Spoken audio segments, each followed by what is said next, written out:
I understand about like not threatening people, which is like not okay to do, but having an actual critical opinion. Well, that's what we're going to talk about today. The fact that you bought a game that you didn't like doesn't give you the right to be cruel or unkind to the people that developed that game. Now, I'm going to be clear about something. I'm not saying that you. Yeah, it does. Because it shows that the people making that game don't really care about their customers that they're making it for. And so when they spew hate towards the company and the developers behind the one making the game, I think they have their own right to. They're spending almost $100 on a luxury item for something that they paid for and worked hard for, and they get nothing but a broken product. Now, don't go out and threaten people and wishing harmful acts on them, but they do have a right to say how they feel. That anger in certain channels. If you are mad at that Ubisoft game, what was it? Mad at Ubisoft. Express your anger to Ubisoft or to the studio that made the game. What caused the results that you don't like? Let's go through an example. Let's say that you don't like the line delivery on a piece of dialogue. Is that the fault of the voice actor? It might be, but it could be a lot of other things too. No, it's the writer.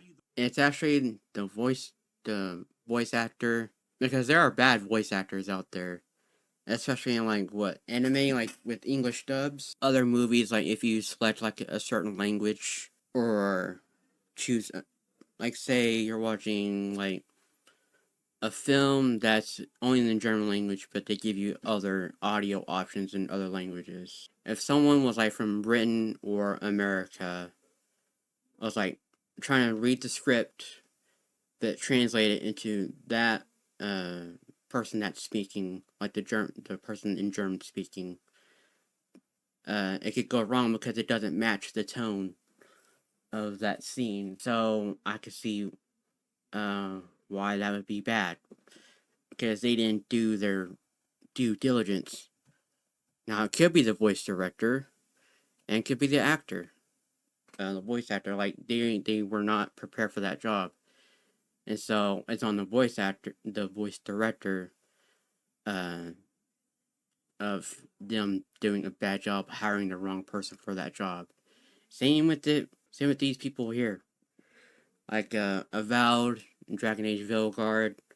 Said with Veilguard that Corin Bush dude, he was the creative director. I think he wrote some of it, and there's another guy that wrote part of it. But most of his dialogue was put onto one character named like Tosh or whatever. Thank you.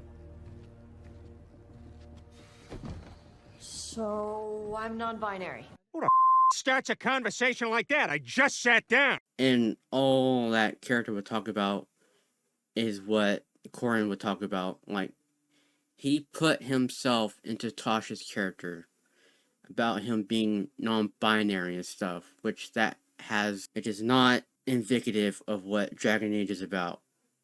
Dragon Age isn't about someone saying what sexuality they are, or saying, hey, you need to respect my beliefs and my own feelings, and you should disagree with everybody else, but only respect my feelings, because I feel this type of certain way, even though it's got nothing to do with the story or about like slaying dragons or anything.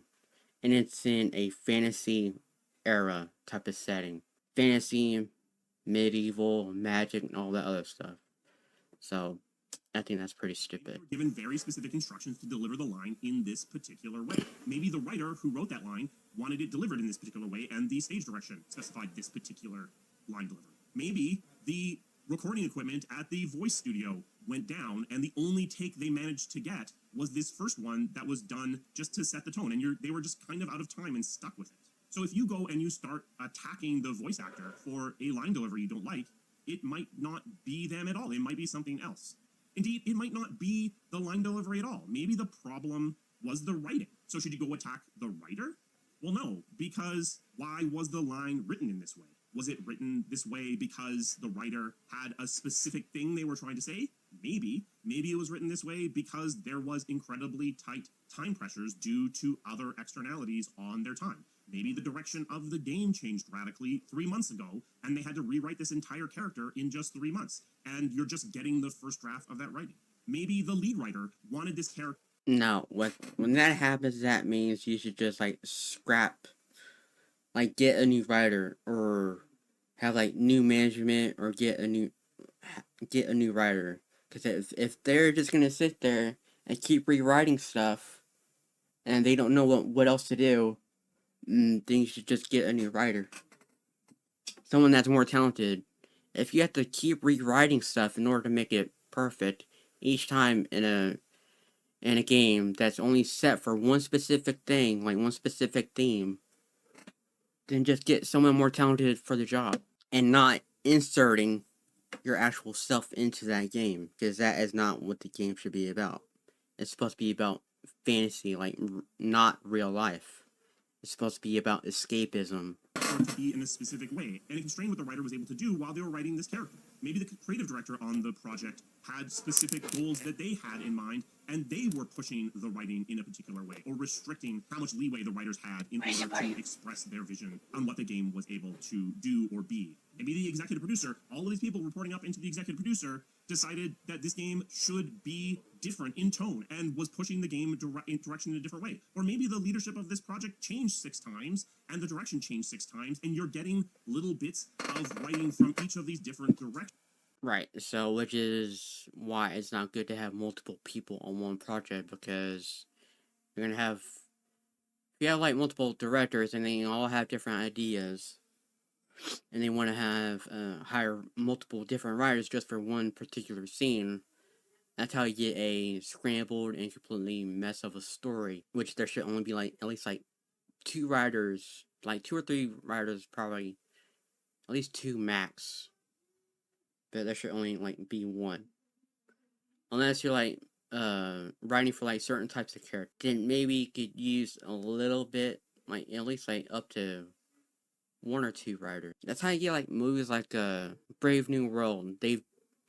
There's like multiple reshoots and stuff over the movie. And then if you look at the credits, I think there'll be like multiple different writers on the script, because it was like, what was it, 3 movies into one? Because it was, what was it? It was supposed to be like, it was acting like it was a sequel of The Incredible Hulk from 2008, continuing the Falcon and Winter Soldier show, and trying to be Captain America. And also they're using, Falcon is using equipment from Black Panther. He's got some Ant-Man looking type of helmet, which actually, it looks like it, but it's not really Ant-Man's helmet. Like, I don't think in the movie he ever used the ability to go small or big. But that's got a lot of different plot points on that movie, which was a mess, and probably why it failed, because it wasn't focused on a centered story. Same with Vilgard. There's like many different writers, and plus like the original writers that have been writing the Dragon Age series for a while have all left and decided to create their own studio, which they have a game called Exodus, which looks kind of like Mass Effect. It's in a sci-fi type of setting, but not quite like Mass Effect. I'll have to look more into it. And there was never adequate time to step back and rewrite it. Maybe the CEO of the entire company really wanted his nephew to be hired as a script consultant. And this guy with literally 0 experience was coming in and pushing for mandatory changes to the project. How realistic are all the things I just said? Some of them are incredibly realistic. Some of them not so realistic, but I've seen things that look an awful lot like all of the things I just said. So when you Well, the thing with Vilgard is that EA hired someone, the dude, Corin Bush. They hired him when he was working on The Sims. How does going from The Sims to Dragon Age make any sense at all? The Sims is a totally different genre of game. It's a life simulator. and you want to hire him to work on a RPG, an action RPG, story focused and combat focused type of game series that has you make like a lot of decisions and impactful decisions with a lot of story, and you want to hire someone that's only worked on a life simulator where you create a character, build houses, make that little life for yourself of an avatar or whatever, have them cook, clean, or whatever, control their lives, and then you decide to put them on a popular RPG franchise. What are y'all doing, EA? That Corin Bush person should have been smart. He should have said, "Nope, this is not what I signed up for. I am not fit to be working on this type of game. My expertise and skill is with The Sims, so I should stick with The Sims." Just like when I was an electronic sales associate at Walmart. Like, I signed up specifically to work in that area, but at Walmart, you know how there's like multiple different departments, and that means there's a manager for each different department. I think mine has like uh they had like 4 or 5 different managers. Mine was named Civvy. Uh, he was always a cool guy, and then you had a tall guy, which I heard rumors that he used to steal from the cash register. Which I think he would. I'm not sure what he would manage. Maybe like the whole store. And then you would have someone in charge of groceries and other departments of the store. But she was a mean, like Karen type of woman, with like long red hair and like big glasses, and probably about 50 or 60, probably close to 60. She's always in an attitude all the time. And so they kept putting me into places that I have no expertise in, except electronics. So, which made no sense. Like, I would stock movies, video games, CDs, and other stuff, put them on the shelves, and sometimes talk to people about, like, the whole phone plan stuff, which was so stupid. Which I didn't have experience with that, so they had another employee who's a complete expert with that. His name, I think he quit a year after I quit. All that was just getting overwhelming, and plus I was on dialysis and stuff, so my dialysis machine was just constantly draining me of energy. So it was just getting overwhelming for me over there. So I had to quit. Plus all the management stuff. Listen to each manager, and then go to each different department that I have no expertise in, and then sometimes dealing with rude people. Then yeah, I just quit. I don't like retail at all. Saying, "Oh, we shouldn't criticize anybody or the developers making the games." And you know, who else is calling us names, saying we're worthless and shit? The actual developers, the actual guys creating the games. They're calling us bigots, racists, and all that other stuff. And say, buy this or you're this type of name and stuff. If you don't like it, then you're this and you're that. Okay, I wasn't gonna buy your game anyway. To personally attack that. That's why these companies are going down. That's why these companies are losing money. Because these people, these companies, they keep hiring these people that are only in there just to get recognition for themselves. And if those types of people don't like the project that they're part of creating it, then they'll attack their customers, which makes the customers go away from the projects, from the products. One specific person on social media. How certain are you that it was their fault, that they are responsible for that thing? Because they admit it. That's why. So why are you asking when you don't do your research? You used to work at Bioware, right? Why don't you look up research on the whole recent Veilguard of that team? Look at Corin Bush and what he's done, but you won't, because you don't want anybody to be criticized. You won't take any criticism. You won't let anybody hold their accountability. You think you're the savior for them. You think all the blame and hate should be on you, but not the actual people that are attacking the customers. Okay. Don't like. And I'm going to tell you right Let's see how that works for you. now, you shouldn't be certain because you don't know exactly what was going on within the project. You don't know. We do. It's called social media. Everybody, all the creators and developers that have a social media, they really talk out their ass about what they think. But, you don't want to take any responsibility. You don't want to look up and do your research. You just want to be the savior. Oh, don't blame the creators or the developers. Blame it all on me. I'm the one you should be blaming. Don't blame it on me. But don't blame me. But actually blame the CEOs and the higher ups. Which we do. And, what was it?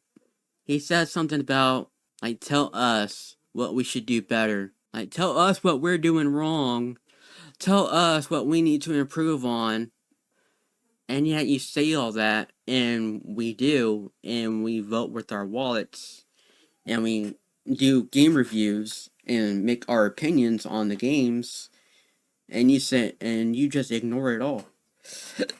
You complain on Metacritic or you complain on the forums of a studio or you complain into the social media channels of the publisher or the studio. Be aware that this stuff is carefully scrutinized. No, it's not. Also by the teams themselves. Arguably, in a lot of cases, to too great of a degree. The team is listening, I would say often, too much to what you are yelling about and complaining about in these channels. But don't worry, you don't need to go onto their Twitter channel and yell at them directly, because they're going to hear it anyway. Be a human being, have some empathy, and stop being cruel. Stop throwing a party because a bunch of people lost their jobs. Because you don't know the circumstances that resulted in the thing that you're mad at. We do. Some grace, people deserve some empathy from you, and if you can't provide that, then stay off the internet completely. One last time for the cheap seats, you are entitled to your opinion. You are entitled The to cheap seats? a game that you bought. You paid good money for it. But try to remember that it's just a game. Even more importantly, when you are... It is more than just a game, dude. It is a luxury item now. It is something you have to pay more than what you bargained for. And for it to come home, for it to be sent to you, or for you to download to your console or PC, you're left with a broken, buggy mess. With, like, a generic story. With generic gameplay. With lame writing. With veteran people that are replaced by people that have no idea what they're doing, and they just want to be there to act out in rage against the customers, and make sure to make sure to corrupt that game, make it diabolical, and destroy the reputation of that company and that game. Because they were planted in there. They say, like, oh, yeah, I do this, I do that, oh, I'm good at this. They'll probably, like, type a fake resume of what they're actually good at. And then when they get there, they just start controlling everything. Make it all appeal to their needs and desires. And have nothing to do with the actual game itself. And you're defending that. It's people like you why the game industry is shit right now. I'm not saying all of them are like that, but he's one of them. expressing your complaints. Stay away from cruelty. Stay away from targeting individual people. Stay away from trying to cause harm. Stay away. That's what they're doing. They're too focused on politics, like Trump, Elon Musk, and everybody else, that they want to corrupt the game just because a certain political reasoning. Like how that guy, that creative director or art creator, art director of Avowed, he wanted to he wanted to corrupt, destroy Avowed just so he can get own on Elon Musk. Like, really, dude? You're willing to sabotage a game just to make someone you don't like feel sorry for you? Or have them mad at you? Have them sad for you? Have them pity you? And this is why I go for usually indie games. Because usually, I follow a lot of indie devs, and a lot of them don't do that type of shit. It's only when a big popular publisher is behind it, like EA and Bioware, or Obsidian. I don't think Bethesda, because most of the people at Bethesda left, and then you get layoffs like Tango Gameworks. They were owned by Microsoft and Bethesda. They made one successful game that Microsoft liked, which was Hi-Fi Rush, and they just let them go because apparently it didn't satisfy their needs. Even though it did, it was it exceeded their expectations, and yet they still let them go. That's probably why the game I was playing, Ghostwire Tokyo, was like that. I forgot what her name is, but she said it was like it was a totally different direction from what Ghostwire Tokyo was supposed to be. She said it was supposed to be more linear and horror specific, and yet it chose to be more open world with like horror themes. From celebrating harm done to actual human beings. Express your opinion to the company that made your game. Tell them what you like. Tell them what you don't like. Be We do. They don't listen. They call us names just for criticizing. specific. It will help you get games that are more like what you want. But when you Nope. No, it won't. Yeah, this guy's a moron.